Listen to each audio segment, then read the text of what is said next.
As-Sunnah, As-Sunnah, As-Sunnah Foundation. As-Sunnah, As-Sunnah, As-Sunnah Foundation. আসসালামু আলাইকুম ওয়া রাহমাতুল্লাহি ওয়া বারাকাতুহু। আলহামদুলিল্লাহ ওয়াসসালাতু ওয়াসসালামু আলা রাসূলিল্লাহ বাদ। সুপ্রিয় দর্শক শ্রোতা ভাই বোন, দেশ কিংবা প্রবাস যে যেখান থেকে দেখছেন, আপনাদের সকলকে সাদর আমন্ত্রণ জানাচ্ছি আস-সুন্নাহ ফাউন্ডেশন স্টুডিও থেকে। আপনারা দেখছেন আস-সুন্নাহ ফাউন্ডেশন আয়োজিত সাপ্তাহিক সরাসরি প্রশ্ন উত্তরমূলক অনুষ্ঠান শরীআহ সমাধানের 250তম পর্ব। অন্যান্য দিনের মতো আজও ইনশাআল্লাহ তাআলা আপনাদের সঙ্গে ঘণ্টা ব্যাপী থাকছে এবং আপনাদের করা জীবন জিজ্ঞাসার উত্তর কোরআন এবং হাদিসের আলোকে দেওয়ার চেষ্টা করছি। ওমা তৌফিকি ইল্লা বিল্লাহ। আপনার যে কোনো জীবন ঘনিষ্ঠ জিজ্ঞাসা বাংলায় সংক্ষেপে এই পোস্টের মন্তব্যের ঘরে লিখুন। আমরা ইনশাআল্লাহ আপনার প্রশ্নের উত্তর আপ্রাণ চেষ্টা করব দেওয়ার জন্য। সেই সাথে জ্ঞানের এই অনুষ্ঠানটি অন্যদের জানবার সুবিধার্থে, এখান থেকে জ্ঞান এবং কোরআন এবং হাদিসের আলো গ্রহণ করবার সুবিধার্থে শেয়ার করে দিতে আমরা না বলি। প্রিয় দর্শক, আমরা লাইভের শুরুতে সাধারণত আস-সুন্নাহ ফাউন্ডেশনের কোনো আপডেট থাকলে সেগুলো আপনাদেরকে জানিয়ে থাকি। আজ আপনাদেরকে জানাবার মতো আপডেট হলো, শীতবস্ত্র বিতরণের কার্যক্রম এগিয়ে চলছে। এ সপ্তাহে বেশ খানিকটা শীত বেড়েছে এবং দেশের প্রত্যন্ত অঞ্চলে বিভিন্ন জেলাতে প্রতিদিনই কোনো না কোনো জায়গায় আস-সুন্নাহ ফাউন্ডেশনের শীতবস্ত্র বিতরণ কার্যক্রম চলমান আছে। এছাড়া আস-সুন্নাহ ফাউন্ডেশনের স্বাবলম্বীকরণ প্রজেক্টের আওতায় দক্ষতা ভিত্তিক স্বাবলম্বীকরণ প্রকল্পের যে বিশেষ কার্যক্রম, যাদের স্কিল আছে, বিশেষ কিছু জানা আছে, 100 লাখ 1.5 লাখ টাকার মতো পুঁজি হলে তারা নিজের পায়ে দাঁড়াতে পারেন, সেরকম একটি প্রকল্প আমরা শুরু করেছি। এই প্রকল্পে আবেদন করার সুযোগ এখনও আছে। যারা আগ্রহী তারা আবেদন করতে পারেন। বন্যার্থীদের মধ্যে গৃহ নির্মাণের কাজ সেটি চলমান আছে। ক্ষতিগ্রস্ত কৃষকদের টাকা পাঠানোর কার্যক্রম ইতিমধ্যে সমাপ্ত হয়েছে, আলহামদুলিল্লাহ। দুঃখিত। এছাড়া আমাদের মসজিদ কমপ্লেক্সের পাইলিংয়ের কাজ আলহামদুলিল্লাহ সুসমাপ্ত হয়েছে। এরপরের ধাপের কার্যক্রম চলমান আছে। আল্লাহ তাআলা আমাদেরকে আমাদের সমস্ত কাজগুলোকে সুচারুরূপে সম্পন্ন করার তৌফিক দান করুন এবং দাওয়া, শিক্ষা, সেবা 3 সেক্টরে আমাদের সর্বোচ্চ ভালোটুকু দেওয়ার তৌফিক দান করুন। চলুন আর বিলম্ব না করে যে সমস্ত প্রশ্ন ইতিমধ্যে চলে এসেছে, আমরা সে সমস্ত প্রশ্ন উত্তর দেওয়ার আলোকিত ভবনে আমরা প্রবেশ করি। আমাদের কাছে অনেকগুলো প্রশ্ন আমরা দেখতে পাচ্ছি ইতিমধ্যে চলে এসেছে। প্রথমে দেখতে পাচ্ছি, অস্বাভাবিক শীত পড়ছে, আমার বাবা বয়োবৃদ্ধ মানুষ, এই পরিস্থিতিতে তিনি ওযু না করে তায়াম্মুম করে নামাজ পড়তে পারবেন কি না? খুব বেশি বৃদ্ধ মানুষ হলে তিনি যদি তীব্র শীতে ওযু করতে গেলে তার অঙ্গহানি হওয়া, অঙ্গ অবশ হয়ে যাওয়া কিংবা দুরারোগ্য ব্যাধিতে লিপ্ত হয়ে যাওয়ার মতো আশঙ্কা তৈরি হয় এবং পানি গরম করে সেই গরম পানি ব্যবহার করার মতো কোনো স্কোপ যদি না থাকে অথবা গিজার ইত্যাদি না থাকে, তাহলে সেক্ষেত্রে তিনি তায়াম্মুম করে নামাজ পড়তে পারবেন। কিন্তু যদি পরিস্থিতিটা এত সিরিয়াস পর্যায়ে না যায়, তাহলে সেক্ষেত্রে তায়াম্মুম করে নামাজ পড়তে পারবেন না। গিজারের ব্যবস্থা করে গিজারের মাধ্যমে তিনি ওযু করতে পারেন, গরম পানি দিয়ে অথবা অন্য কোনো উপায়ে পানি গরম করে তার মাধ্যমে ওযু করতে পারেন। কিন্তু এই স্কোপগুলো থাকা সত্ত্বেও তিনি তায়াম্মুম যদি করতে চান, তাহলে সেক্ষেত্রে নামাজ হবে না।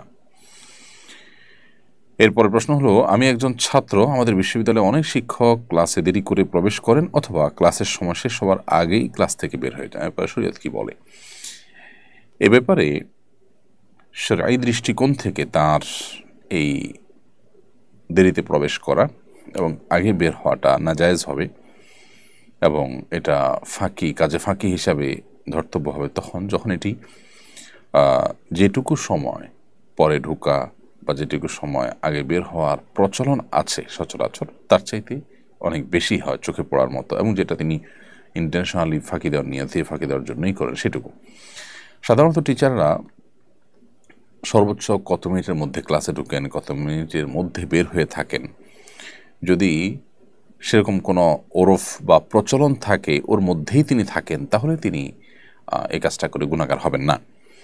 ধরা যাক যে ক্লাসে আসতে আসতে টিচারদের অ্যাভারেজে 5 মিনিট টাইম লেগে যায়, তাহলে সেক্ষেত্রে এর মধ্যে তিনি আসলে সমস্যা হবে না। কিন্তু তিনি জাস্ট নামকস্তে হাজিরা দেওয়ার জন্য এসেছেন, ফাঁকি দেওয়ার উদ্দেশ্যে তিনি দেরি করে প্রবেশ করেছেন, এরকম পর্যায়ে যদি চলে যায় তাহলে সেক্ষেত্রে সেটি কিন্তু গুনাহের কারণ হতে পারে। এটি নির্ভর করে একটা ওরফের উপরে, প্রচলনের উপরে। প্রচলন যদি থাকে যা তার চাইতে উনি বেশি করেন এবং এটা জাস্ট ফাঁকিবাজি টেন্ডেন্সি থেকেই করেন, তাহলে সেক্ষেত্রে অবশ্যই তার এই দেরি করে আসাটা গুনাহের কারণ হবে এবং এই দেরি করে আসার কারণে তার সেই উপার্জন হালাল হবে না। এরপর প্রশ্ন করেছেন মোহাম্মদ রাশিক শাহরিয়ার। আপনি লিখেছেন, জামাতে নামাজ পড়ার সময় তাকবীরের তাহরিমা ছাড়া বাকি তাকবীরগুলো না দিলে নামাজে কোনো সমস্যা হবে কিনা? তাকবীরের তাহরিমা যেটা, এটি তো আবশ্যক। প্রথম তাকবীর যেটা আল্লাহু আকবার বলে নামাজ শুরু করি আমরা, সেটি। এর বাইরে বাকি যে তাকবীরগুলো আছে, উঠা বসার তাকবীর, রুকুতে যাওয়ার, সেজদা যাওয়ার, সেজদা থেকে উঠার, এই যে পরবর্তী তাকবীরগুলো আছে, এই তাকবীরগুলো পাঠ করা ফরজ বা ওয়াজিব নয়। যার কারণে এগুলোর কোনোটা যদি ছুটে যায় তাতে নামাজ হয়ে যাবে। ইচ্ছাকৃতভাবে ছাড়লে তো নামাজের কোয়ালিটিতে ত্রুটি হলো, কিন্তু অনিচ্ছাকৃতভাবে ছাড়লে ইনশাআল্লাহ নামাজ হয়ে যাবে। এরপরে প্রশ্ন হলো, আমার অফিসে ইংরেজি নববর্ষ উপলক্ষে কেক কাটা হয়েছে এবং কিছু উপহার দেওয়া হয়েছে। আমাদের জন্য কেক এবং উপহার গ্রহণ করা কি জায়েজ হয়েছে? এর উত্তর হলো যে নববর্ষ উদযাপন এটি বিজাতীয় কালচার। অগ্নিপূজকদের থেকে এই কালচারটি শুরু হলেও এখন সেটিকে ধারণ করছে খ্রিস্টানরা। নানা কুসংস্কারাচ্ছন্ন বিশ্বাস থেকেই মূলত কালচারের শুরু। বছরের প্রথম মুহূর্তকে ভালোভাবে কাটালে সারা বছর ভালো থাকা যাবে, এই শিরকপূর্ণ বিশ্বাস এটি মূলত অগ্নিপূজকদেরকে এই নববর্ষ উদযাপনে তাদেরকে অনুপ্রাণিত করত। তো সেরকম একটি ভুল এবং কুসংস্কারাচ্ছন্ন বোধ আকীদার উপর নির্ভর একটি বিশ্বাসকে কেন্দ্র করে আনন্দ অনুষ্ঠান করা, তার জন্য ভুরিভোজ ইত্যাদি করা, এটাও সেই দৃষ্টিকোণ থেকে নাজায়েজ। এবং এটাই কেন্দ্র করে যে কেক কাটা হয়েছে, উপহার দেওয়া হয়েছে, বিশেষ করে নববর্ষ উদযাপনের যে উপহার, সেটি একজন মুসলমান হিসেবে অ্যাভয়েড করাই হলো আমাদের কর্তব্য। যেহেতু বিজাতীয় কালচারকে আমরা অ্যাভয়েড করতে হবে। নবী সাল্লাল্লাহু আলাইহি ওয়াসাল্লাম বলেছেন, মান তাশাব্বাহা বিকওমিন ফাহুয়া মিনহুম, যে ব্যক্তি কোনো জাতির, অন্য ধর্মাবলম্বী মানুষদের সাদৃশ্য গ্রহণ করবে, তাদের কোনো সংস্কৃতি, কৃষ্টি, কালচারের, সে তাদের অন্তর্ভুক্ত হবে। সেই জায়গা থেকে এ ধরনের উপহার উপঢৌকনকে অ্যাভয়েড করতে পারলে ভালো, অ্যাভয়েড করতে পারা উচিত, আমাদের অ্যাভয়েড করা দরকার। তারপরও যদি নববর্ষ উপলক্ষে, জাস্ট নববর্ষ উপলক্ষে অনেক উপহার উপঢৌকন দেওয়া হয়, সেটা নববর্ষের প্রথম প্রহরের উদযাপন ঠিক নয়, যেটা অগ্নিপূজকরা করে। তো সেটা যদি হয়, সেটাকে আসলে বলা যেতে পারে এইটা আপনার ওইভাবে অগ্নিপূজকদের যেরকম প্রথম প্রহরকে উৎসবের মাধ্যমে কাটিয়ে ভালো কিছু পাওয়ার আশা বা প্রত্যাশা, সেই উদ্দেশ্য থেকে বা সেই জায়গা থেকে হয় না, যার কারণে এটা কিছুটা ডিফারেন্ট হতে পারে এবং এটা জায়েজ হতে পারে। হাফেজ এমডি আল শাহরিয়া, আপনি লিখেছেন, আমার বংশের প্রতি বছর অল্প বয়সী যুবকরা মৃত্যুবরণ করেন। আমাদের সকলের মৃত্যু হবে আমরা জানি, কিন্তু এরকম হতে থাকলে আমার বংশ তো নির্বংশ হয়ে যাবে। শোনা যায় আমার বংশে অভিশাপ আছে, তার কারণ কি এমন হয়? কারণে কি এমন হয়? ভাই আল শাহরিয়া, আপনাকে এই প্রশ্ন উত্তরে বলতে চাই, কারোর বদদোয়া লেগে ওই বংশের কোনো মানুষ বাঁচে না, এটি মনে করবার কোনো কারণ নেই। যদি কেউ কোনো অন্যায় করে থাকে, তার প্রতি কারোর মনে কষ্ট বেদনা হয়ে থাকে, মাজলুমের আর্তনাদ বা মনোবেদনার কারণে ক্ষতিগ্রস্ত হলে সে ব্যক্তি হবেন। তার আগত বংশধররা কেউই টিকবে না, সবাই মারা যাবে ওই আগের কারোর বদদোয়ার কারণে, এমনটি হওয়ার কোনো কারণ নেই। কারণ আল্লাহ তাআলা কোরআনে কারিমে বেশ কয়েকটি জায়গায় একই কথা বলেছেন, তা হলো কারোর পাপের বোঝা অন্য কেউ বহন করবে না। সো আপনার বংশের কেউ একজন কোনো অন্যায় করেছেন, তার পাপের বোঝা পরবর্তীতে যারাই আসবেন ওই বংশে সবাই বহন করতে থাকবেন, এমনটি মনে করবার কোনো কারণ থাকতে পারে না। তবে এটি নিছক কাকতালীয় বিষয় হতে পারে। তারপর এখানে কোনো স্বাস্থ্যগত কোনো ব্যাপার থাকতে পারে, যেটার কারণে আপনার বংশে এই ধরনের অসুবিধা তৈরি হতে পারে। এমন কোনো খাবার বা এমন কোনো বিষয় আছে যেখান থেকে আসলে এই ধরনের দুর্ঘটনা ঘটছে। পারিবারিকভাবে দেখা যায় ক্যান্সার ইত্যাদি টেন্ডেন্সি থাকে, সেটা কারণের সময় ক্যান্সার আক্রান্ত হয় একটা ফ্যামিলিতে অনেক মানুষ। এরকম নানাবিধ স্বাস্থ্যগত হিস্ট্রিক্যাল কোনো ইস্যু থাকতে পারে, সেটা আপনারা চেক করতে পারেন, কিন্তু এটাকে বদদোয়া হিসাবে চালিয়ে দেওয়ার কোনো যৌক্তিক কারণ থাকতে পারে না। আমাদের বিয়ের বয়স 5 বছর, আমাদের 2 বছরের একটি সন্তান আছে, কিন্তু আমার স্ত্রীর প্রতি আমার কোনো আকর্ষণ বোধ হয় না। আমার স্ত্রীর কোনো দোষও নেই, সে যথেষ্ট ভালো মেয়ে। এই অবস্থায় আমার করণীয় কি? আমার সম্পর্ক অব্যাহত রাখা কি ঠিক হবে? দেখুন, এই ইস্যুতে আপনাকে সিদ্ধান্ত নেওয়ার আগে একটা দীর্ঘ সেশন নেওয়া উচিত, বা একাধিক দীর্ঘ সেশন নেওয়া উচিত ভালো প্রাজ্ঞ কোনো আলিমের কাছে, যেখানে আপনারা উভয়ে থাকবেন এবং আপনাদের উভয়ের সুবিধা অসুবিধাগুলো সব আলাপ আলোচনা করবেন। তারপর আপনাদেরকে সিদ্ধান্তে আসতে হবে। বিবাহ বিচ্ছেদ বা সম্পর্ক ইতি টানা, এই বিষয়টা এতই গুরুত্বপূর্ণ যে এটাকে আসলে সংক্ষিপ্ত কোনো প্রশ্নোত্তরের সেশনে প্রশ্ন দিয়ে 10-20 সেকেন্ডের কোনো রিপ্লাই পেয়ে আপনি তার উপর ভিত্তি করে সম্পর্ক ছেদ করে ফেলবেন, বিষয়টা সেরকম নয়। আপনার পারিপার্শ্বিক অবস্থা কি, আপনি একজ্যাক্ট কোন জায়গায় আছেন, সমস্যার জায়গাগুলো কি, সম্ভাবনার জায়গাগুলো কি, সেগুলো আপনাকে আলোচনা পর্যালোচনা করতে হবে, দেন আপনাকে ডিসিশনে আসতে হবে। যদি ব্যাপারটা এরকম হয় যে আপনার স্বাস্থ্যগত সমস্যা, তাহলে সেক্ষেত্রে আপনি চিকিৎসা করাতে পারেন। যদি হতে পারে আপনার মানসিক সমস্যা, সেক্ষেত্রে আপনি চিকিৎসা করাতে পারেন। ট্রিটমেন্ট অ্যাবল যদি না হয়, এদিকে আপনার স্ত্রী এভাবে চলতে থাকলে তার চরিত্র নষ্ট হওয়ার উপক্রম হয়, তাহলে সেক্ষেত্রে আপনাকে বিবাহ বিচ্ছেদের দিকে যেতে হতে পারে, তার চরিত্রকে হেফাজত করবার প্রয়োজনে। এজন্য পরিস্থিতি কি আছে না আছে সেটি আলাপ আলোচনা করে তারপর আপনাকে সিদ্ধান্তে আসতে হবে। কয়েকদিন ধরে বাংলাদেশ ভারত সীমান্তে বিজিবি বিএসএফ উত্তেজনা চলছে। সীমান্ত রক্ষার্থে যদি বাংলাদেশি সেনা মারা যান, তাহলে তারা বিশেষ কোনো ফজিলত পাবেন কি না? খুবই গুরুত্বপূর্ণ প্রশ্ন। যে কোনো মুসলিম প্রধান দেশের ভূখণ্ড, সেখানে মুসলমানরা বসবাস করেন, তাদের নিরাপত্তা এবং তাদের ইবাদত বন্দিগির নিরাপত্তা, ইসলামের নিরাপত্তা, মুসলমানদের নিরাপত্তা, এটিকে মাথায় রেখে কেউ যদি আল্লাহকে সন্তুষ্ট করবার জন্য মুসলিম প্রধান দেশের ভূখণ্ডকে পাহারাদারি করেন, তিনি সীমান্ত পাহারার কাজে নিয়োজিত থাকেন, তাহলে সেক্ষেত্রে এটি তার ইবাদত হিসাবে গণ্য হবে ইনশাআল্লাহ তাআলা। কিন্তু উদ্দেশ্য হতে হবে আল্লাহ সুবহানাহু ওয়া তাআলার সন্তুষ্টি। চাকরি করেও আল্লাহ সন্তুষ্টি আশা করা যায় যে আমি এই সেক্টরে চাকরি করছি একটি বিশেষ ফজিলত লাভের আশায়, আল্লাহ তাআলার সন্তুষ্টি লাভের আশায়, তাহলে সেই চাকুরিটিও আপনার নেক আমল হিসেবে গণ্য হতে পারে। অতএব আমাদের যে সমস্ত বিজিবির ভাইরা আছেন, তারা যদি সীমান্তে প্রহরা দিয়ে মুসলিমদের নিশ্চিন্তে ঘুমের ব্যবস্থা করা, তাদের নিরাপদে থাকার ব্যবস্থা করা, তাদের ভূখণ্ডকে প্রহরা দেওয়ার ব্যবস্থা করা, এটা যদি তাদের উদ্দেশ্য থাকে এবং আল্লাহ তাআলাকে এর মাধ্যমে সন্তুষ্ট করতে চান, আল্লাহর কাছ থেকে সওয়াব পেতে চান, ইহতিসাবুল আজর মিনাল্লাহ, বা আল্লাহর কাছ থেকে সওয়াব পাওয়ার আশা যদি থাকে, তাহলে সেক্ষেত্রে তার এই কাজটা এটা ইবাদত হিসাবে গণ্য হবে। এবং ইবাদত হিসাবে গণ্য হওয়ার কারণে এর মাধ্যমে তিনি আল্লাহ সুবহানাহু ওয়া তাআলার কাছ থেকে আজর পাবেন। যেমন একটি হাদিস রয়েছে, নবী সাল্লাল্লাহু আলাইহি ওয়াসাল্লাম বলেছেন যে মুসলমানদের ভূখণ্ড এর নিরাপত্তা বা মুসলমানদের ভূখণ্ডের পাহারাদারি যদি কেউ করেন রাত জেগে, তাহলে সেটা দুনিয়া এবং দুনিয়ার মধ্যে যত কিছু আছে এর চাইতে উত্তম হবে। অন্য হাদিসে রয়েছে যে মাস জুড়ে রোজা রাখা এবং রাত জেগে ইবাদত করলে যে পরিমাণ সওয়াব পাওয়া যাবে, মুসলমানদের ভূখণ্ড পাহারাদারি করলে তার চেয়ে বেশি সওয়াব পাওয়া যাবে। এভাবে বিভিন্ন রকমের ফজিলতের কথা বর্ণিত হয়েছে যারা মুসলমানদের প্রহরার কাজে নিয়োজিত থাকেন তাদের জন্য।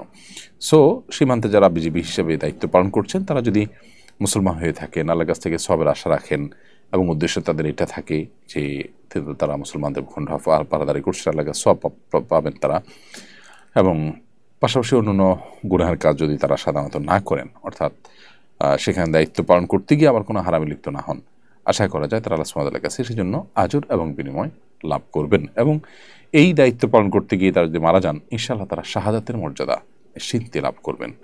আল্লাহ তাআলা আমাদের বিজিবির ভাইদেরকে, আমাদের বর্ডারে যারা পাহারাদারি করছেন, আমাদের সীমান্ত যারা রক্ষা করার জন্য কাজ করছেন, আল্লাহ রাব্বুল আলামিন তাদেরকে হেফাজতে রাখুন, নিরাপদে রাখুন এবং তাদের ঈমান এবং আমলকেও আল্লাহ তাআলা সংরক্ষণ করার তৌফিক দান করুন।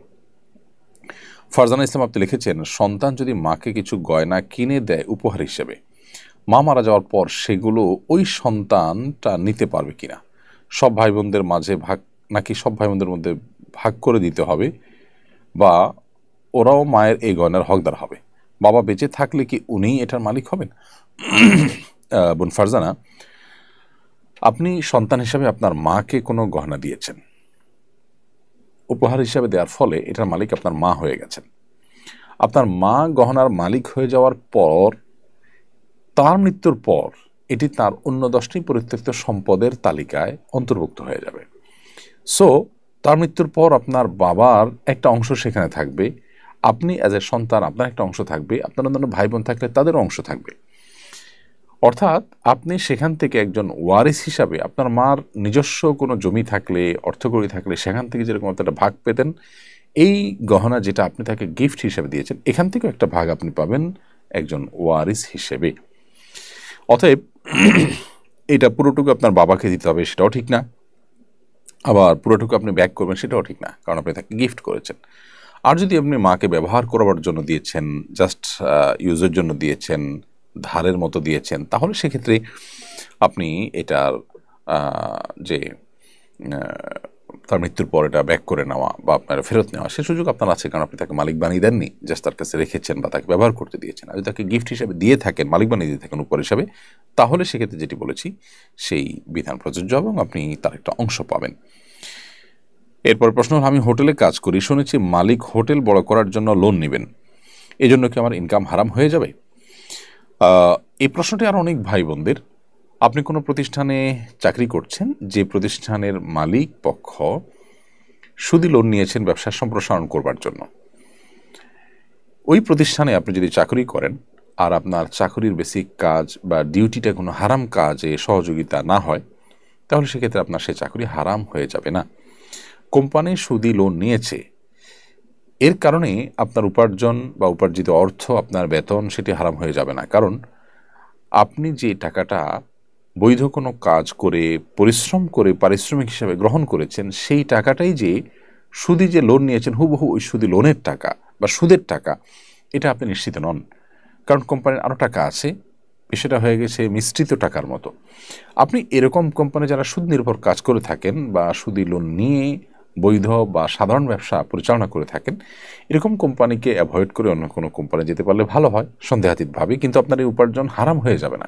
অর্থাৎ এর কারণে আপনার কোম্পানি চেঞ্জ করাটা আপনার জন্য আবশ্যক হয়ে যাবে না, বিকজ কোম্পানি তার পুঁজির একটা অংশ সুদি লোন থেকে নিয়েছে, আপনাকে যে বেতন দিয়েছে হুবহু সেখান থেকেই দিয়েছে, নট নেসেসারি তাদের নিজস্ব টাকা আছে, অল্প হোক বেশি হোক, এবং সেটা তারা রোলিং করছেন, এবং আপনার ডিউটিটা বেসিক্যালি হালাল। সো এটার উপর ভিত্তি করে, সন্দেহের উপর ভিত্তি করেই শুধুমাত্র আপনার টোটাল উপার্জন হারাম হয়ে যাবে না। অতএব কোম্পানি সুদি কারবার করাতেই আপনি সেখানে চাকরি করলে হারাম হয়ে যাবে, ব্যাপারটি এতটা সহজে সমীকরণ করবার মতো নয়।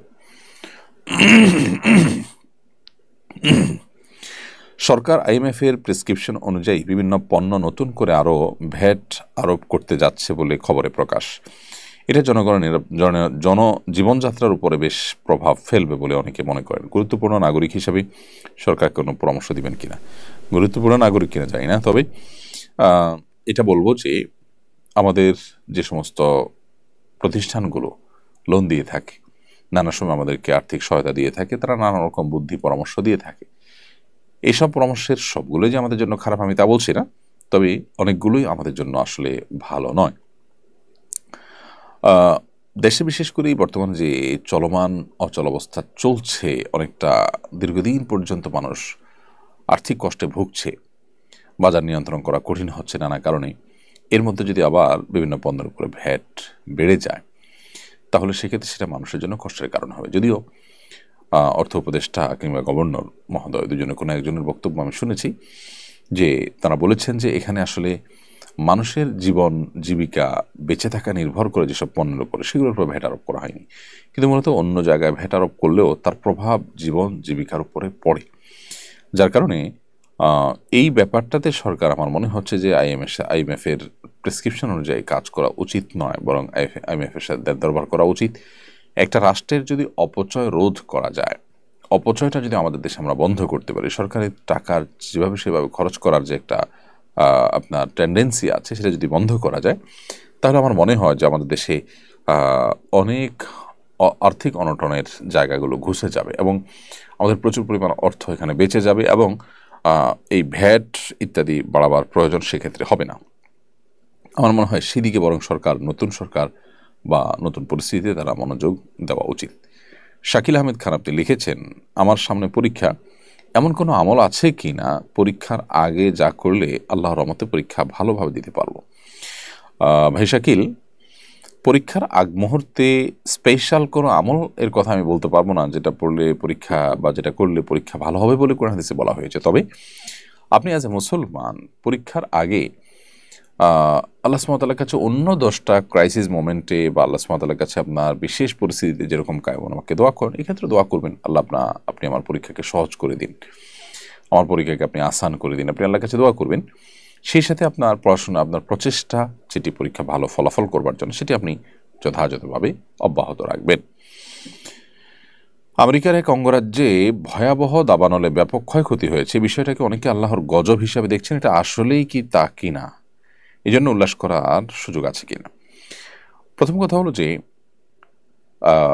যে অঙ্গরাজ্যের যে শহরে এই ভয়াবহ দুর্ঘটনা ঘটেছে, যেটাকে আমরা হলিউড হিসাবে জানি, সেই হলিউডে ক্যালিফোর্নিয়ার সম্ভবত একটি শহর,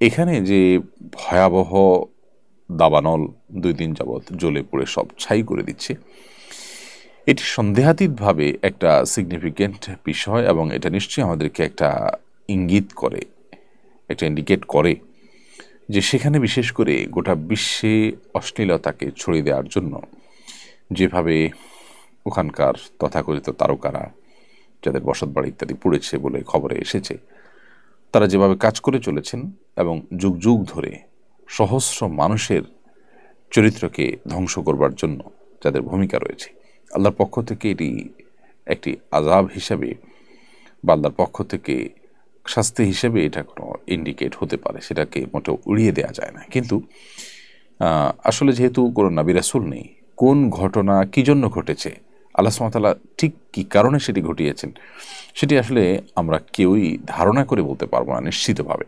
হ্যাঁ, আমাদের প্রবল ধারণা তৈরি হতে পারে, যেটি গজব হওয়ার জোরালো সম্ভাবনা আছে, সেভাবে আমরা বলতেই পারি। কিন্তু এটি গজব নাকি এটি সাধারণ কোনো ঘটনা যেটি আল্লাহ সুবহানাহু ওয়া তাআলা অনেক সাধারণ এলাকাতেও ঘটিয়ে থাকেন, সেটা একমাত্র আল্লাহ ভালো জানেন। তো বাহ্যিক দৃষ্টিকোণ থেকে বোঝা যায় যে যেখানে পাপাচার অনেক বেশি হয়, সীমা ছাড়িয়ে চলে যায়, আল্লাহ সুবহানাহু ওয়া তাআলা ঢিল দিয়ে রাখেন, মানুষকে সংশোধনের সুযোগ দেন, একটা পর্যায়ে আল্লাহ সুবহানাহু ওয়া তাআলা পাকড়াও করেন। আমরা জানি ইতালির যে পম্পেয় নগরী, পাপের নগরী হিসাবে পরিচিত এই পম্পেয় নগরীতে আল্লাহ রাব্বুল আলামিন ঠিক একইভাবে দাবানলে পুড়ে এমনভাবে ছাই করে দিয়েছেন, শত শত বছর পরও আজও সেই শহর সেভাবেই ভস্ম হয়ে এখনও পৃথিবীর মানুষের কাছে শিক্ষার উপকরণ, উপদেশ গ্রহণ করার মাধ্যম হিসেবে এখনও ঠায় দাঁড়িয়ে আছে। হলিউড সেরকমই একটি দৃষ্টান্ত স্থাপন করেছে কিনা সেটার জোরালো সম্ভাবনা আছে, এবং এখান থেকে আমাদের ব্লেম বা এখান থেকে আমাদের উল্লাস করার চাইতে বরং শিক্ষা গ্রহণ করবার প্রয়োজনীয়তাটা অনেক বেশি। ব্যক্তিগত জীবনে আমরাও যারা সীমা লঙ্ঘন করি, সীমা ছাড়িয়ে যাই, আল্লাহর অবাধ্য হয়ে যাই, আমাদের জন্য এটা অবশ্যই সতর্ক দেয় এবং এটা অ্যালার্মিং একটি বিষয়। এবং এর মাধ্যমে অন্য যারা আল্লাহর অবাধ্যতা লিপ্ত আছেন তাদেরও সংশোধন হওয়ার বা ফিরে আসার সুযোগ তৈরি হয়। বিধায় আমরা সেখান থেকে শিক্ষা গ্রহণ করার চেষ্টা করব। গাজাও পুড়ছে এবং এই হলিউড শহরও পুড়ছে।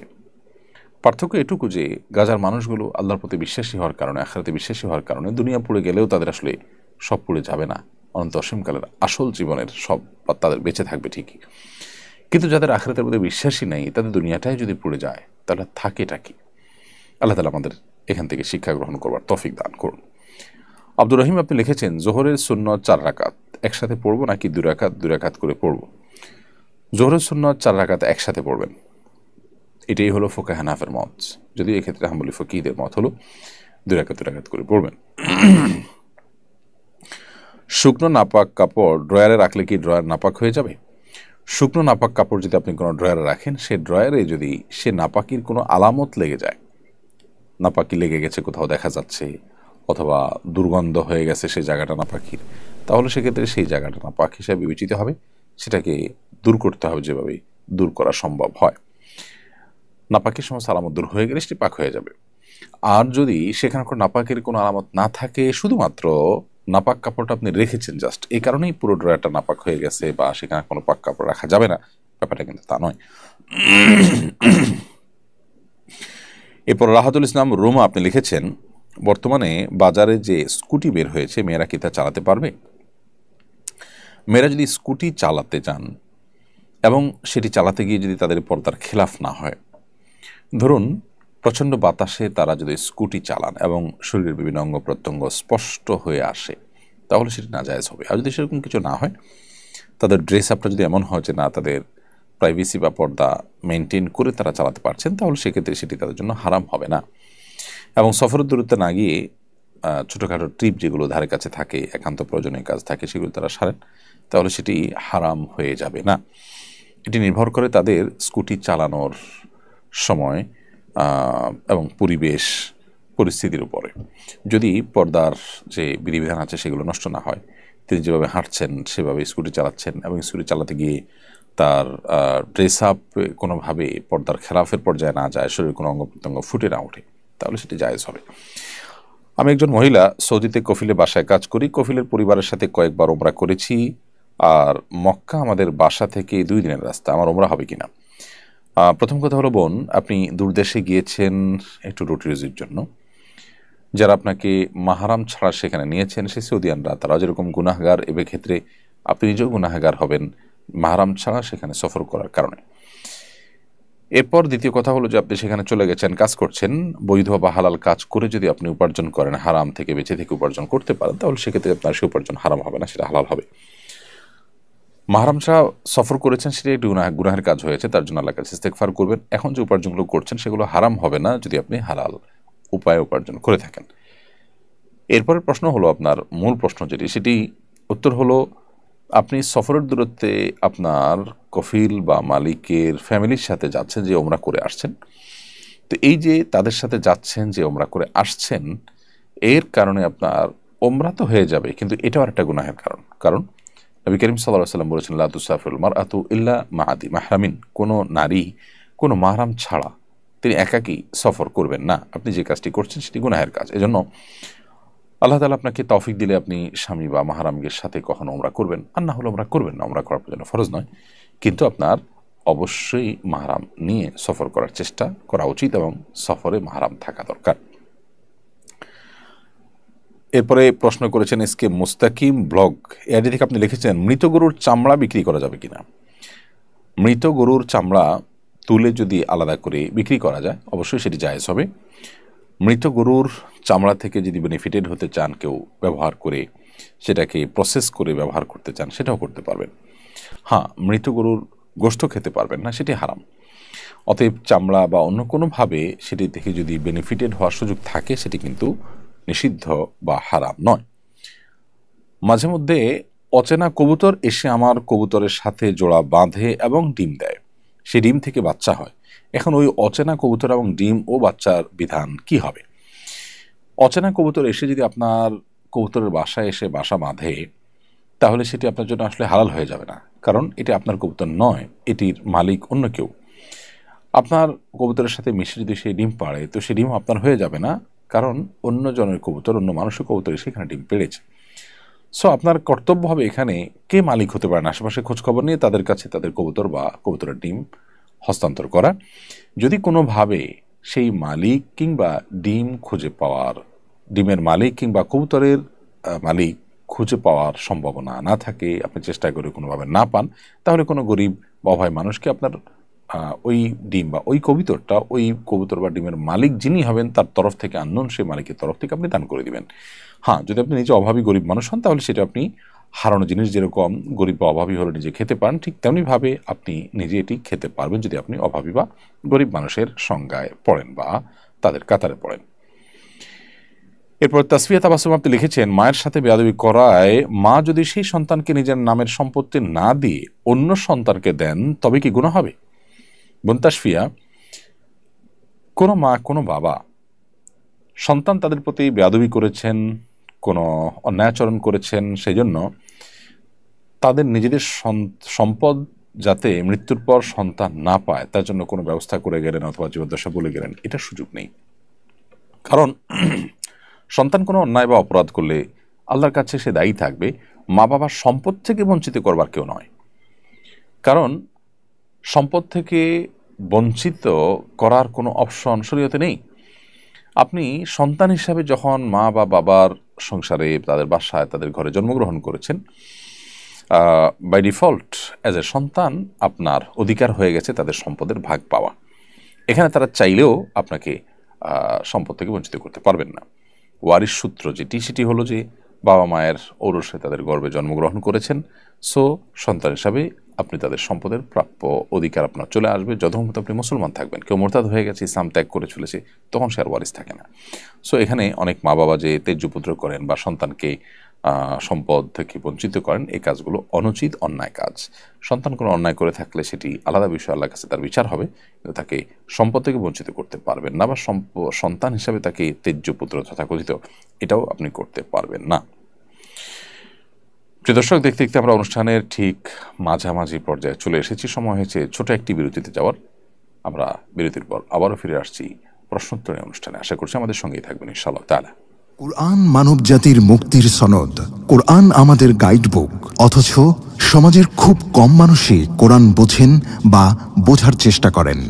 বছর জুড়ে কোরআন চর্চার লক্ষ্যে শুরু হলো আস-সুন্নাহ ফাউন্ডেশনের যাবৎকালের সর্ববৃহৎ প্রতিযোগিতা কোরআন বর্ষ। 2024 রমজান থেকে 2025 রমজান পর্যন্ত 6 ধাপে অনুষ্ঠিত হতে যাচ্ছে আল কুরআনুল কারীম পাঠ ও প্রতিযোগিতা। বিজয়ীদের জন্য থাকছে 3টি উমরা, 1টি কম্পিউটার, 5টি ব্যক্তিগত লাইব্রেরি, 6টি কিন্ডেল রিডার সহ 15 লক্ষ টাকার মূল্যবান সব পুরস্কার। আল্লাহ সুবহানাহু ওয়া তাআলা আমাদেরকে ভালো কাজে একে অন্যের সঙ্গে প্রতিযোগিতায় অবতীর্ণ হওয়ার নির্দেশ করেছেন। সুতরাং আসুন কোরআন চর্চার এই মহা আয়োজনে, কোরআনের এই বিশাল প্রতিযোগিতায় সামিল হয়ে নিজেদেরকে কোরআনের জ্ঞানে সমৃদ্ধ করি, জীবনকে করি কোরআনময়। পার্থিব এই সমস্ত মহামূল্যবান পুরস্কার জেতার পাশাপাশি আল্লাহ সুবহানাহু ওয়া তাআলার কাছ থেকে অফুরন্ত বিনিময় লাভের এই সুযোগটি যেন আমাদের কারোর হাতছাড়া না হয়। তাহলে আর দেরি নয়, শুরু করুন এখনই কোরআন বর্ষ, বছরব্যাপী কোরআন চর্চার এক অনন্য আয়োজন। আস-সুন্নাহ ফাউন্ডেশন, উম্মার স্বার্থে, সুন্নাহর সাথে। বিরতির পর আবার আপনাদেরকে স্বাগতম জানাচ্ছি সেরাই সমাধান অনুষ্ঠানে। আপনারা দেখছেন আস-সুন্নাহ ফাউন্ডেশন থেকে, আস-সুন্নাহ ফাউন্ডেশন স্টুডিও থেকে আয়োজিত সাপ্তাহিক সরাসরি প্রশ্ন উত্তরমূলক অনুষ্ঠান সেরাই সমাধানের 250তম পর্ব। আমরা বিরতির আগে অনেকগুলো প্রশ্নের উত্তর দেওয়ার চেষ্টা করেছি আপনাদেরকে। এই পর্যায়ে যে প্রশ্ন আমি দেখতে পাচ্ছি সেটি হলো, বেনামাজি স্বামীর খাবার দাবার ও সেবা যত্ন না করে তার সাথে দূরত্ব বজায় রাখলে কি গুনাহ হবে? এটা যদি হয় সাময়িক অভিমান হিসেবে, স্বামীকে সংশোধনের পথে আনবার জন্য একটি কৌশল হিসেবে, তাহলে সেটি জায়েজ হতে পারে। আর যদি তিনি বেনামাজি, এই অজুহাতে আপনি তার সেবা যত্ন না করেন, তার থেকে দূরত্ব বজায় রেখে চলেন, তার সাথে নিয়মতান্ত্রিক সংসার এটি বর্জন করে দেন, তাহলে সেক্ষেত্রে সেটা জায়েজ হবে না। কারণ হলো, আপনি তার স্ত্রী হিসাবে তার অধীনে থাকলে অবশ্যই স্বামী হিসাবে তার যে প্রাপ্য অধিকারগুলো আছে সেগুলো আপনাকে আদায় করতে হবে। আর যদি স্ত্রী হিসাবে তার সংসারে আপনি থাকার কোনো সুযোগ না থাকে শরঈ কারণে, তাহলে সেক্ষেত্রে সেটি ভিন্ন বিষয়। তাহলে আপনাকে ডিভোর্সের যথাযথ উদ্যোগী হতে হবে। যদি সেটা করতে আপনি বাধ্য হন বা নিরুপায় হন বা সে সুযোগ থাকে, তাহলে সেটি ভিন্ন বিষয়। আপনি একই সঙ্গে তার স্ত্রী হিসাবে থাকবেন, আবার তার প্রতি আপনার কর্তব্যগুলো আপনি আদায় করবেন না, এটি কিন্তু সুযোগ নেই। অভিমানের জায়গাটা ভিন্ন। আপনি অভিমান করেছেন, তাকে সংশোধন করবার জন্যই সাময়িকভাবে এরকম কোনো উদ্যোগ নিয়েছেন যাতে তিনি ফিরে আসেন ভুল পথ থেকে, তাহলে সেটা ঠিক আছে, এটা পার্ট অফ ট্রিটমেন্ট বলতে পারি, সেটা ভিন্ন বিষয়। অতএব আপনি এক্ষেত্রে আপনার অবস্থানটা ঠিক কোন জায়গায় সেটা বের করে সিদ্ধান্ত গ্রহণ করতে হবে। নুরুন নাহার আপনি লিখেছেন, আমার বাবা আমার ছোট থাকতে আমাদের 6 ভাই বোনকে রেখে চলে যান। এরপর তিনি আরও একটা বিয়ে করেন। এখন তিনি অচল হয়ে পড়েছেন। এখন তিনি আমাদের কাছে আসতে চান। এই অবস্থা আমাদের করণীয় কি? নুরুন নাহার, আপনার বাবা আপনাদেরকে ছোট থাকতে রেখে যে চলে গেছেন, এটা তার একটা অপরাধ হয়েছে, তিনি গুনাহ করেছেন। তিনি তার রক্তের সবচেয়ে কাছের যে আত্মীয়, সেই সন্তানদেরকে তিনি রেখে চলে যাওয়াটা তার গুনাহ এবং অপরাধের কারণ, কবিরা গুনাহ হয়েছে। কারণ আপনাদের ভরণ পোষণ দেওয়া, আপনাদের প্রতি সুসম্পর্ক বজায় রাখা, এটা তার কর্তব্য ছিল, সেটা তিনি করেননি, ভুল করেছেন। আরেক বিয়ে করেছেন, সেটি ভিন্ন বিষয়। এখন তিনি অচল হয়ে পড়লে অবস্থা যদি আপনাদের কাছে আসতে চান, আপনাদের তাকে আসতে দেওয়া উচিত। বাবা হিসাবে তিনি তার দায়িত্ব পালন করেননি, এটা তার ত্রুটি। আপনি সন্তান হিসাবে আপনার দায়িত্ব পালন করতে ত্রুটি করা উচিত নয়। বাবা হিসাবে তিনি তার দায়িত্ব পালন করলে আপনিও করবেন, না করলে আপনি করবেন না। এটা হলো গিভ অ্যান্ড টেকের ব্যাপার। বাবা সন্তানের সাথে সে সম্পর্ক নয়। তিনি দিলে আপনিও দিতেন, তিনি দেন নাইতে আপনি দিবেন না, এটা স্বার্থপরতার কথা। এটা কোনো বুদ্ধিমান ইমানদারের কাজ নয়, বা এটা দায়িত্বশীল মুসলমানের কাজ নয়। আপনি আপনার দায়িত্ব পালন করবেন। সবচেয়ে বড় কথা হলো, আপনাকে যে জন্ম দিয়েছেন, তিনি দুনিয়া আলো দেখেছেন আপনি তার মাধ্যমে, শুধুমাত্র এই কারণেই আপনি তার কর্তব্য, তার প্রতি কর্তব্য আপনার আদায় করার চেষ্টা করা উচিত। আল্লাহ রাব্বুল আলামিন আমাদেরকে বাবা মার প্রতি যে সদাচরণ করার নির্দেশ করেছেন, সেটা শর্ত দিয়ে বলেন না যে তারা তোমাদের হক আদায় করলে তোমরা তাদের প্রতি সদাচরণ করিও, তা বলেননি। আল্লাহ বলেছেন ওয়াবিল ওয়ালিদাইনি ইহসানা, মা বাবার প্রতি তোমরা সদাচরণ করবে। সো আমরা তাদের প্রতি সদাচরণ করার চেষ্টা করবো আমাদের সাধ্য অনুযায়ী ইনশাআল্লাহ তাআলা। বাবা তার ছেলেকে সম্পদ থেকে বঞ্চিত করেছে, এমন অবস্থায় ছেলের জন্য কি তাদের ভরণ পোষণ দেওয়া জরুরি? একই কথা প্রযোজ্য।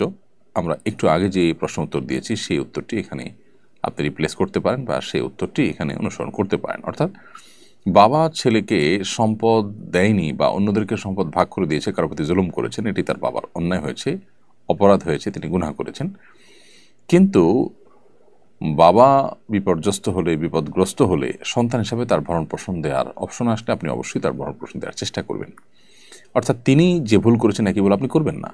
রক্ত সম্পর্কীয় মানুষ হিসাবে সন্তানকে দেখভাল করা বা তার সম্পদে সন্তানের যে অধিকার আছে, যেটা দেওয়ার কর্তব্য ছিল, তিনি সেটা করেননি।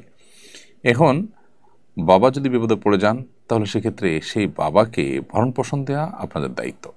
এই ভরণ পোষণ দেওয়াটা সম্পদের বিনিময় নয় যে তিনি আমাকে সম্পদ দিবেন তাহলে ভরণ পোষণ দেব।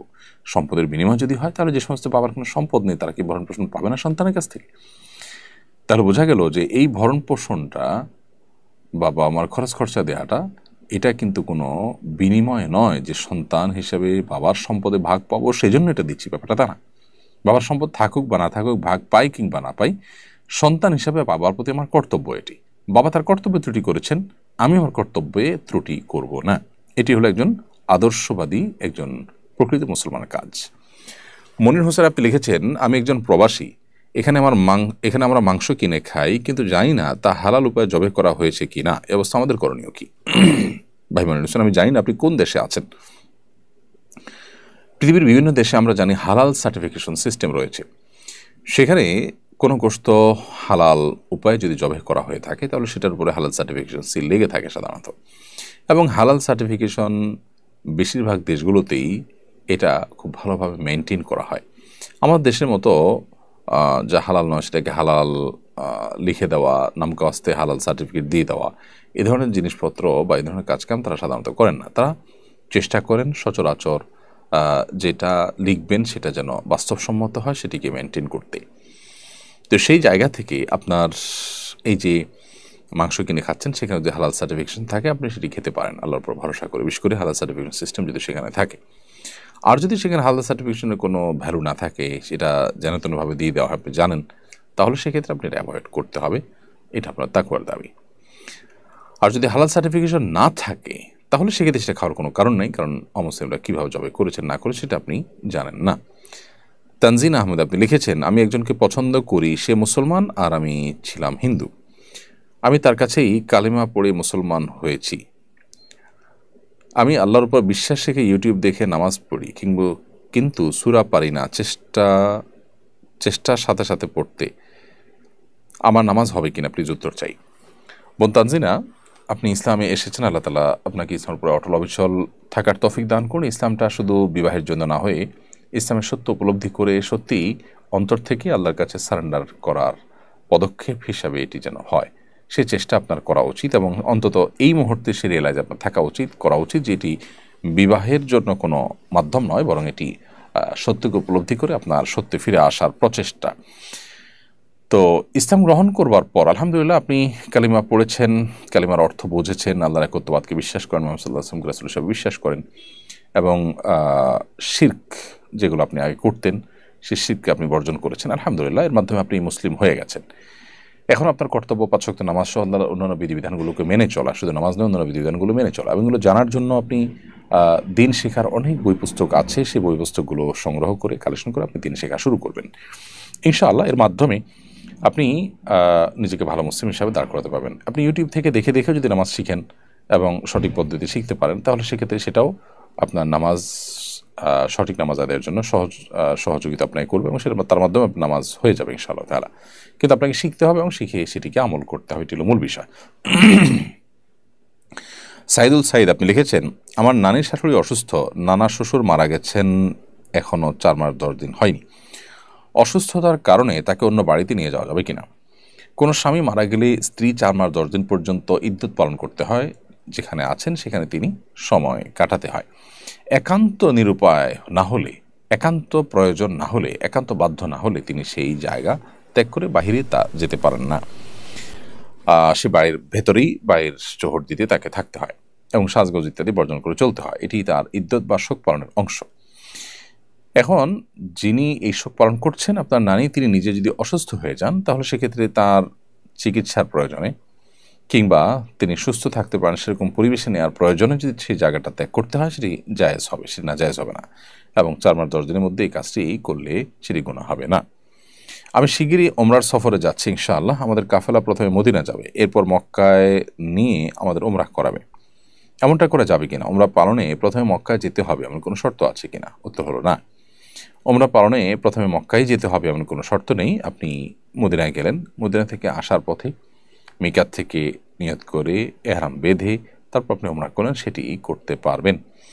বরং নানা কারণে এটি অধিকতর উপযুক্ত, কারণ মিকাত থেকে এহরাম পরার যে সুন্নাহ, সেটি আসলে বিমানে সফর করে আদায় পরিপূর্ণভাবে হয় না। ওমরা হয়ে যাবে, কিন্তু পরিপূর্ণ সুন্নাহটা হুবহু যেভাবে নবী সাল্লাল্লাহু আলাইহি ওয়াসাল্লাম করেছেন সেভাবে আদায় করার যে কাজটা, সেটা মদিনা থেকে আপনি যদি বাইরে উঠে যান, তাহলে মিকাতে গাড়ি থামবে, সেখানে আপনি এহরাম পড়তে পারবেন, অর্থাৎ হুবহু সুন্নাহটা আদায় করা সম্ভব হবে। এরপরে সাইদা আফরিন আশা আপনি লিখেছেন, আত্মীয়র মধ্যে কেউ যদি আমার মাকে মারে, তার সাথে আমার কি আচরণ করা উচিত? আপনার মাকে যদি কেউ আঘাত করেন, অথচ তিনি আপনার রক্ত সম্পর্কীয় আত্মীয়, তো আপনার মায়ের প্রতি তিনি জুলুম করলে, অবিচার করলে, আপনি সাধ্য অনুযায়ী সেটা প্রতিহত করবার চেষ্টা করবেন। কিন্তু সেটা প্রতিহত করতে গিয়ে আপনি নিজে যদি অন্যায় লিপ্ত হয়ে যান, তাহলে সেটা কিন্তু জায়েজ হবে না। সেক্ষেত্রে আপনার মাকে সেভ করার চেষ্টা করলেন, কিন্তু প্রতিহত করার চেষ্টা আপনি করতে যাবেন না। ধরা যাক বাবা এই কাজটি করছেন, তাহলে এখন বাবাকে প্রতিহত করতে গিয়ে যদি আপনি বাবার প্রতি সন্তান হিসাবে অন্যায় করতে হয়, অন্যায় আচরণ করতে হয়, তাহলে সেটা কিন্তু আপনার জন্য জায়েজ হবে না। কারণ একটি অন্যায়কে বন্ধ করতে গিয়ে, রোধ করতে গিয়ে আরেকটি অন্যায়ের সৃষ্টি করা যাবে না। সো আপনি আপনার মাকে সেভ করার চেষ্টা করবেন সর্বাবস্থায়, এটা ঠিক আছে। আর আপনার আত্মীয় আপনার মায়ের প্রতি অবিচার করছেন, এই অবস্থায় তার হাত ধরে তাকে থামিয়ে দেওয়া, সেই অধিকার আপনার আছে, এবং তাকে যথাযথভাবে বিচারের মুখোমুখি করার, তার শাস্তি নিশ্চিত করার উদ্যোগ নেওয়া, এগুলো আপনি করতে পারেন। কিন্তু আইন হাতে তুলে নিয়ে আপনি যদি সীমা ছাড়িয়ে যান, তাহলে সেক্ষেত্রে সেটা কিন্তু গুনাহ হবে। মায়ের প্রতি ভক্তি বা অতি ভালোবাসার কারণে, সহজাত যে ভালোবাসা, সেটার কারণে আপনি যদি তার প্রতি অবিচার করে বসেন আপনার নিজের জ্ঞাতসারে কিংবা অজ্ঞাতসারে, তাহলে সেটা কিন্তু নাজায়েজ হবে এবং গুনাহের বিষয় হবে। আল্লাহ রাব্বুল আলামিন বলেছেন, ফাইন আকাবতুম ফাআকিবু বিমিসলি মা আকিবতুম বিহি, যদি তুমি কাউকে কোনো তার অন্যায়ের কারণে শাস্তি দিতে চাও, তাহলে যতটুকুই তুমি জুলুমের শিকার হয়েছে ততটুকুই তাকে প্রায়শ্চিত্ত করাতে পারো, অর্থাৎ পরিমাণটা যেন বেড়ে না যায়। আর ওলাইন সাবার, তোমার যদি তুমি ধৈর্য ধারণ করতে পারো, আল্লাহ বলছেন লাহু খায়রুল লিস-সাবিরিন, তাহলে ধৈর্যধারীদের জন্য সেটা সবচেয়ে উত্তম, কারণ তুমি প্রতিশোধ নিয়ে যা অর্জন করতে পারবে, সবর করে তার চেয়ে বেশি অ্যাচিভমেন্ট তোমার হবে। অতএব সবরকে তোমার অগ্রাধিকার দেওয়া উচিত। এমরিত তানভীর মাহতাব সাজিদ আপনি লিখেছেন, মাহফিলের টাকা কি রাস্তা থেকে তোলা যাবে? আর রাস্তা থেকে টাকা তোলা হারাম নয়, কিন্তু রাস্তা থেকে অপমানকরভাবে টাকা তোলা, এটা ইসলামের সেবার চাইতে ইসলামের ক্ষতি বেশি, সেই দিক থেকে গুনাহের কারণ হতে পারে। আর যদি রাস্তায় টাকা তোলার ব্যাপারটা হয়ে যায় আজকাল জোরপূর্বক চাঁদাবাজির মতো, অনেকটা রশি ধরে গাড়ির গতি থামিয়ে অনেকটা লজ্জায় ফেলে মানুষকে যদি সিচুয়েশন ক্রিয়েট করে যদি তার কাছ থেকে টাকা আদায় করা হয়, তাহলে সেটা নাজায়েজ হবে। শাহিন আখতার আপনি লিখেছেন, স্ত্রীকে পাশে রেখে স্ত্রীর প্রতি মনোযোগ না দিয়ে ফোন চালানো নিয়ে কিছু বলেন হুজুর। এই রোগটা, এই ব্যাধিটা আমাদের সমাজে প্রকট আকার ধারণ করেছে। এই কাজগুলো স্বামীরা যেমন করেন, স্ত্রীরা তেমন করেন। আপনার স্ত্রী পাশে আছেন, স্ত্রীর প্রতি আপনার মনোযোগ দেওয়া দরকার। বাহির থেকে আপনি এসেছেন, এখন পরিবারের হক, তাদেরকে অ্যাটেনশন দেওয়া দরকার। নবী সাল্লাল্লাহু আলাইহি ওয়াসাল্লামের সুন্নাহ হলো বাসা যখন থাকবো আমরা তখন বাসার মানুষজনের হক আদায় করা, তাদেরকে সময় দেওয়া। সেটা না করে আপনি মোবাইলে আসক্ত হয়ে টিপাটিপি করছেন উদ্দেশ্যহীনভাবে। এটি অবশ্যই আপনার পরিবারের প্রতি আপনার অবহেলা, অমনোযোগিতা এবং দায়িত্বজ্ঞানহীনতা, যেটি কোরআন যে আল্লাহ নির্দেশ করেছেন আশিরুহুন্না বিল মারুফ, তোমরা তোমাদের স্ত্রীদের সাথে সুন্দরভাবে দিনাতিপাত করো, যথাযথভাবে দিনাতিপাত করো, এটি তার বিপরীত, যার কারণে একজন আদর্শ মুসলমান এটি করতে পারেন না। ঠিক একইভাবে একজন স্ত্রী তার স্বামীর হক আদায় না করে তিনি ঘণ্টাকে ঘণ্টা ইউটিউবে, সোশ্যাল মিডিয়াতে, বিভিন্ন গ্রুপ ইত্যাদিতে এঙ্গেজ হয়ে আছেন। পরিবার, সন্তান সন্ততি, নিজের স্বামী, তাদের প্রতি যেভাবে মনোযোগী হওয়া দরকার, তাদের প্রতি যেভাবে মনোযোগী থাকা দরকার, তাদের জন্য নিজেকে প্রস্তুত করা, তাদের সাথে এঙ্গেজ থাকা যতটা প্রয়োজন, সেটা না করে তিনি মোবাইল ফোনে কিংবা টেলিভিশনে কিংবা সোশ্যাল মিডিয়া ইত্যাদিতে খুব বেশি সময় তিনি ব্যয় করছেন। তিনিও একই ভুল করছেন এবং একই অপরাধী। তো এই জায়গাটাতে আমাদের এই ব্যাধিটা দূর করা দরকার যে সোশ্যাল মিডিয়ার আসক্তি কিংবা মোবাইল ফোনের টিপাটিপি, এটা যেন আমাদের পরস্পরের প্রতি যে কর্তব্য আছে সেই কর্তব্যের জায়গা থেকে আমাদেরকে সরিয়ে না দেয়। আমরা যেন আসক্তির জায়গা চলে না যায়। আসক্তির জায়গা চলে গেলেই কিন্তু কর্তব্যর জায়গা থেকে সরিয়ে দিবে। স্বামী হিসাবে স্ত্রীর ভরণ পোষণের ব্যবস্থা করলেন, স্ত্রীর শারীরিক চাহিদা পূরণ করলেন, জাস্ট এটুকুই তার প্রতি আপনার একমাত্র কর্তব্য নয়। আপনি তাকে সময় দেয়া, তার কাজে সহযোগিতা করা, তার ভালো সঙ্গী হওয়া, তার সাথে একান্তে সময় কাটানো, এই সবগুলোই কিন্তু স্ত্রীর প্রতি আপনার যে কর্তব্যগুলো আছে তার মধ্য থেকে। সো সেগুলোর ব্যাঘাত সৃষ্টি হয় বা সেগুলোকে আপনাকে আদায় করতে দেয় না, সেরকম কোনো কাজ আপনার মধ্যে যদি থাকে সেটা নিয়ে আপনার বারবার ভাবতে হবে এবং সেখানে সংশোধনী আনতে হবে। এই সোশ্যাল মিডিয়ার আসক্তি, মোবাইল ফোনের অতিরিক্ত ব্যবহার, এটা আল্লাহর থেকে আমাদেরকে দূরে সরাচ্ছে, বান্দার হক নষ্ট করাচ্ছে, জাহান্নামের দিকে আমাদেরকে নিয়ে যাচ্ছে। বিধায় বিষয়টা খুবই সিরিয়াস, এটা কে খুব হালকাভাবে দেখার কোনো কারণ নেই। এই জন্য স্বামী হোক আর স্ত্রী, নারী হোক আর পুরুষ, সবাইকে এ ব্যাপারে দায়িত্বশীল আচরণ করতে হবে এবং এই ব্যাধি থেকে মুক্ত হওয়ার, সুস্থ হওয়ার চেষ্টা চালাতে হবে। এর পরের প্রশ্ন হলো, আমি শক্তি বৃদ্ধির জন্য শরীর চর্চা করতে চাই, কিন্তু ইসলামী পন্থাতে আমি সেটি করতে ইচ্ছুক। নবী সাল্লাল্লাহু আলাইহি ওয়াসাল্লাম কি এই ধরনের শরীর চর্চা করেছিলেন? শরীর চর্চা যদি আপনি করতে চান সুস্থ থাকার প্রয়োজনে, তার শক্তি বৃদ্ধির প্রয়োজনে, যাতে করে এই শরীরচর্চা দিয়ে আপনি আল্লাহ ইবাদত করবেন, তাহলে সেটি ইবাদত হবে। নবী করিম সাল্লাল্লাহু আলাইহি ওয়াসাল্লাম শরীরচর্চাকে নেতিবাচকভাবে দেখেননি, বরং ইতিবাচকভাবে দেখেছেন। সাহাবীদের কেউ কোনো সময় এমন কোনো খেলাধুলা মেতে উঠেছেন যেটি শরীরচর্চামূলক, নবী সাল্লাল্লাহু আলাইহি ওয়াসাল্লাম দেখে সেগুলোকে উৎসাহ দিয়েছেন। এই মর্মে বিভিন্ন বর্ণনা আমরা পাই। সেখান থেকে বোঝা যায় যে এটি নাজায়েজ কোনো বিষয় নয়। তাছাড়া নবী সাল্লাল্লাহু আলাইহি ওয়াসাল্লাম পরিষ্কারভাবে ঘোড়দৌড়, তারপরে তীর নিক্ষেপ ইত্যাদি জাতীয় যে কম্পিটিশনগুলো আছে এগুলোকে তিনি অনুমোদন করেছেন, যেগুলোর সাথে শরীরচর্চার সম্পর্ক আছে। সেখান থেকে বোঝা যায় যে শরীরচর্চা করা বা ব্যায়াম করা, সুস্থ থাকবার প্রয়োজনে, ফিট থাকার প্রয়োজনে এটি জায়েজ আছে। এবং একজন মুসলমানের উদ্দেশ্য হবে যে ফিট থেকে তিনি আল্লাহর ইবাদতবন্দি করবেন সঠিকভাবে, সুন্দরভাবে। এটা হবে তার শরীরচর্চার প্রধান এবং মূল উদ্দেশ্য। তাহলে সেটি ইনশাআল্লাহ সওয়াবের কারণ হতে পারে। লক্ষ্য করলাম আমার আচরণ দিন দিন খারাপ হচ্ছে, কিভাবে উত্তম আচরণের অধিকারী হতে পারে ব্যাপারে পরামর্শ দিয়ে বাধিত করবেন।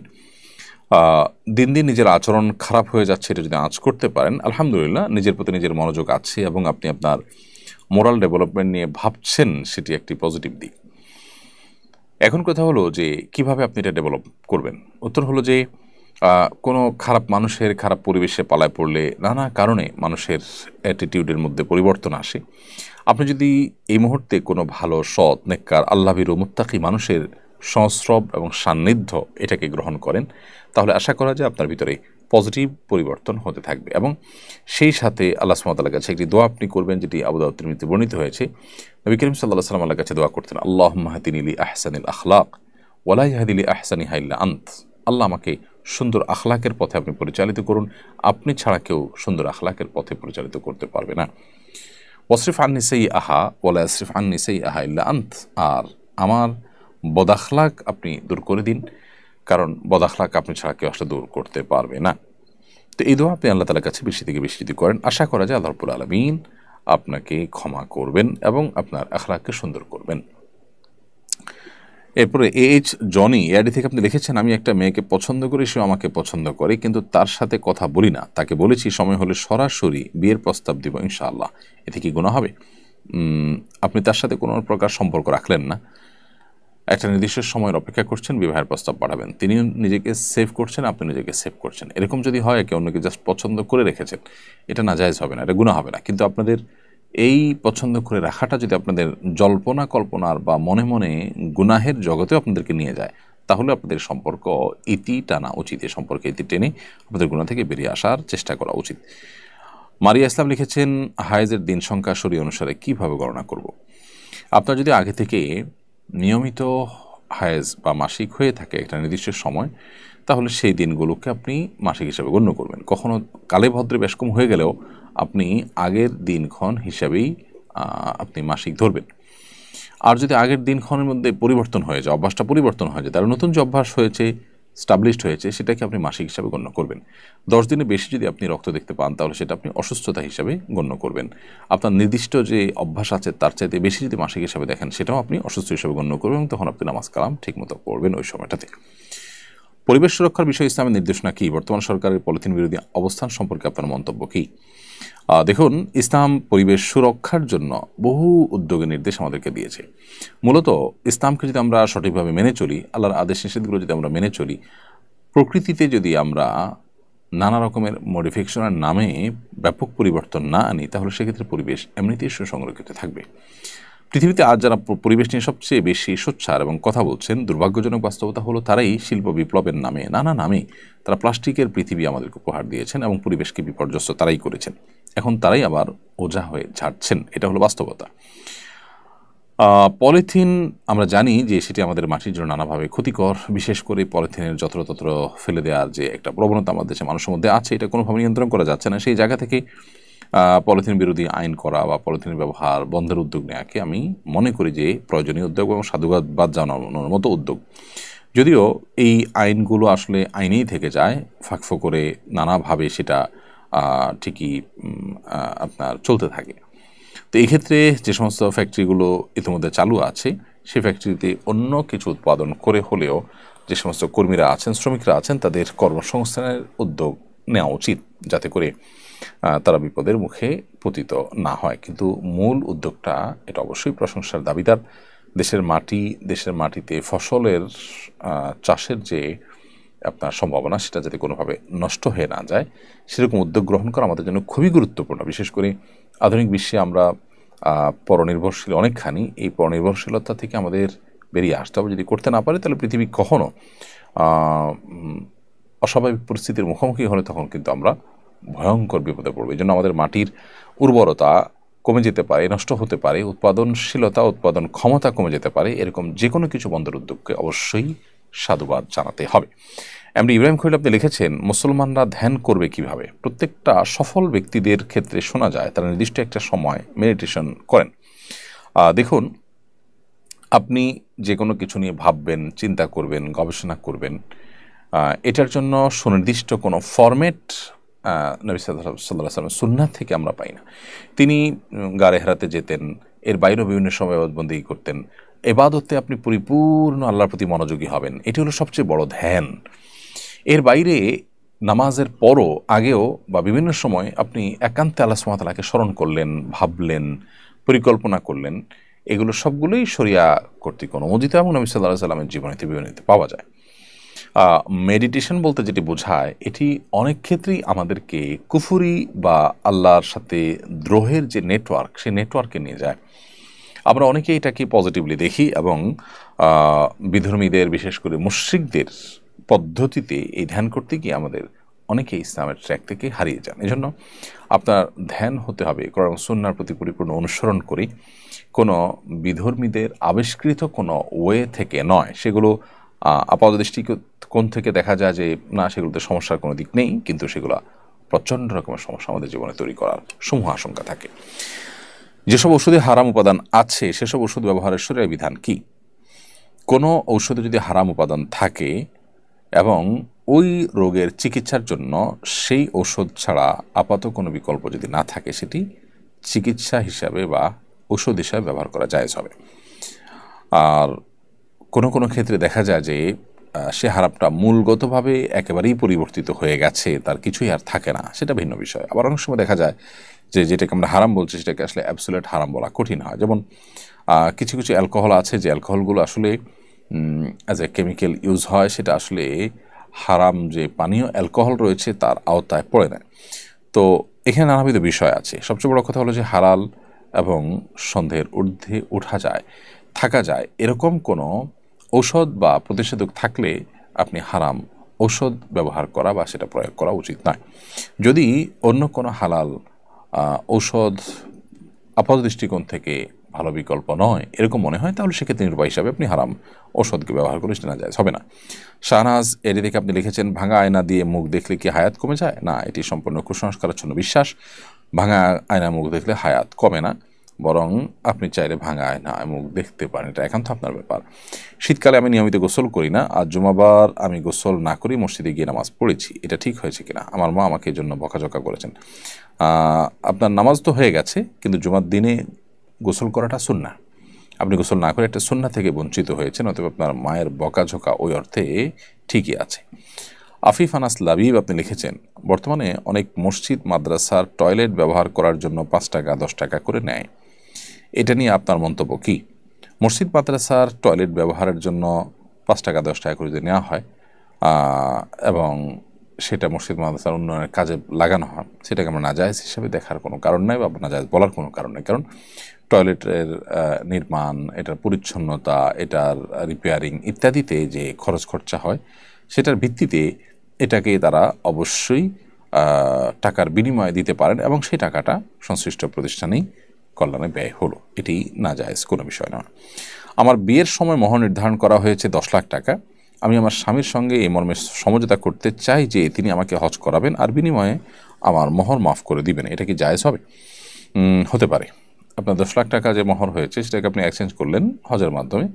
আপনি যদি সম্মত থাকেন যে হ্যাঁ আমি হজ করে দিলে আর আমার 10 লাখ টাকা দিতে হবে না, তাহলে সেক্ষেত্রে হজ তিনি 5 লাখে 7 লাখে বা কম বেশিতে করাতে পারলেও আপনার প্রতি তার যে কর্তব্য সেই কর্তব্য তিনি আদায় করে ফেলেছেন, ইনশাআল্লাহ মোহরেতে আদায় হয়ে যাবে, আপনার হজও আদায় হবে।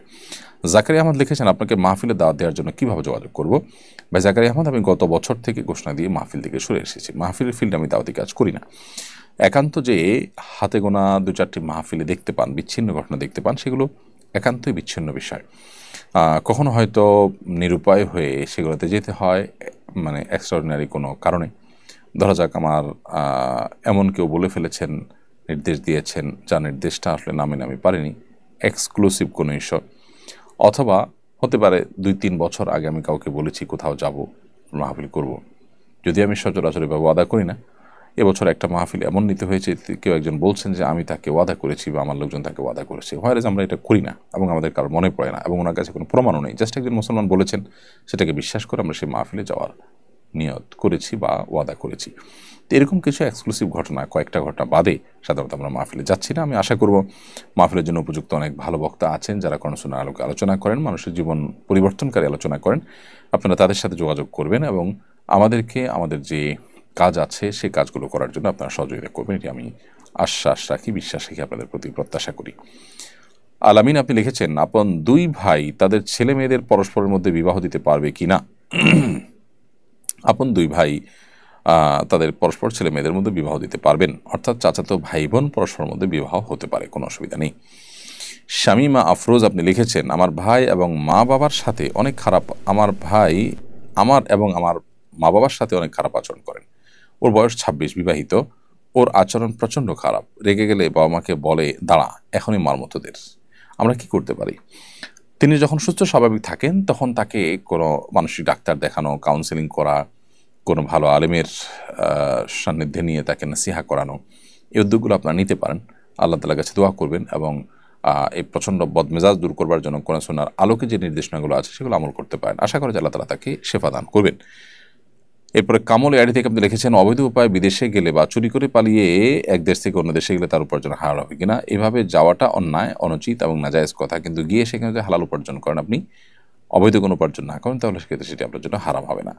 মোহাম্মদ হাবিব লিখেছেন, মেয়েরা ইসলামের অনেক বিধিবিধান মেনে চলছে কিন্তু শ্বশুর শাশুড়ির খেদমত করে না এবং স্বামীর আনুগত্য করে না, নানাভাবে মানসিক এবং শারীরিক কষ্ট দেয় শ্বশুর শাশুড়িকে, পরে কিছু বলুন। মানসিক বা শারীরিকভাবে যদি কষ্ট দেন তাহলে সেক্ষেত্রে তারা মুরব্বী, সিনিয়র, বাবার বয়সী, সেই হিসাবে তো অবশ্যই অপরাধ হবে, গুনাহের কারণ হবে। এবং শ্বশুর শাশুড়ির প্রতি রেসপেক্ট করা, অ্যাজ এ মা বাবার মতো বড়, তাদেরকে সম্মান করাটা আমাদের কর্তব্য। নবী সাল্লাল্লাহু আলাইহি ওয়াসাল্লাম বলেছেন, মাল্লাম ইয়াক্কির কাবীরানা ফালাইসা মিন্না, যে ব্যক্তি আমাদের বড়দেরকে শ্রদ্ধা করে না তারা আমার উম্মত নয়, নবী সাল্লাল্লাহু আলাইহি ওয়াসাল্লাম বলেছেন। সো বড় হিসেবে তাদেরকে শ্রদ্ধা করতে হবে এবং সাধ্য অনুযায়ী তাদেরকে সেবা আপনি করবেন, এটা নৈতিক একটি দায়িত্ব। হ্যাঁ, যদি সেবা বলতে এখানে বোঝানো হয় একজন কাজের লোকের যে ডিউটি, সেই ডিউটি, তো সেটা করতে আসলে পুত্রবধূকে বাধ্য করার কোনো রাইট নেই। হ্যাঁ, একজন মুরব্বী, একজন বয়স্ক মানুষ আছেন, তার বিপদে, তার কষ্টে তার পাশে থাকা, এটা তো আমাদের নৈতিক দায়িত্ব, সেই জায়গা থেকে আমাদের এটা করা উচিত। তাছাড়া স্বামীর প্রতি আমাদের যে কমিটমেন্ট আছে, শ্রদ্ধা আছে, সেই জায়গা থেকেও স্বামীর অগোচরে তার অনুপস্থিতিতে তার বাবা মার প্রতি যত্নশীল হওয়া, এটা একজন দায়িত্বশীল ইমানদার নারীর কাজ। কিন্তু সেটা যেন ওই যে বললাম, তার উপরে তাকে কাজের মেয়ের মতো করে আননেসেসারি কাজের বোঝা তার উপরে চাপিয়ে দেওয়া যেন না হয়, সেটিও পুরুষদেরকে লক্ষ্য রাখতে হবে বা ছেলেদেরকে, ছেলের পক্ষকে লক্ষ্য রাখতে হবে। এটা ঠিক যে অনেক মেয়ে তাদের মধ্যে দিনী বিষয়ে প্র্যাকটিস করার মানসিকতা আছে আলহামদুলিল্লাহ, কিন্তু শ্বশুর শাশুড়ির প্রতি তারা একেবারেই অমনোযোগী এবং এটাকে তারা একরকম বোঝা মনে করেন। এই অতি স্বাধীনতার একটা মানসিকতা আমাদের অনেকের মধ্যে আছে, এই জায়গাটা তাদের সংশোধন করতে হবে, ডেভেলপ করতে হবে। মোহাম্মদ ইউসুফ আহমদ লিখেছেন, রাগ করে কোনো মা সন্তানকে অভিশাপ দিয়েছেন, এখন মা বেঁচে নেই, অভিশাপ মুক্তির উপায় কি? মা যদি বেঁচে না থাকেন তাহলে সেক্ষেত্রে মায়ের কাছে এই সন্তানের আত্মমাপ চাওয়ার সুযোগ নেই। তিনি আল্লাহ তাআলার কাছে নিজের এই কৃতকর্মের জন্য মাকে রাগিয়েছেন জন্য মাপ চাইবেন এবং মায়ের তরফ থেকে দান সাদাকা করা, মায়ের তরফ থেকে আল্লাহর কাছে ইস্তেগফার করা, ক্ষমা প্রার্থনা করা, সে কাজগুলো করবেন। আদর আলো এআরডি থেকে লিখেছেন, আমার ছেলে আপনাকে আপনার মাদ্রাসায় পড়াতে চায়, কী করতে হবে জানাবেন। আমাদের মাদ্রাসা সুন্নায় আপনি যোগাযোগ করবেন, নভেম্বরে সাধারণত ভর্তি হয়ে থাকে।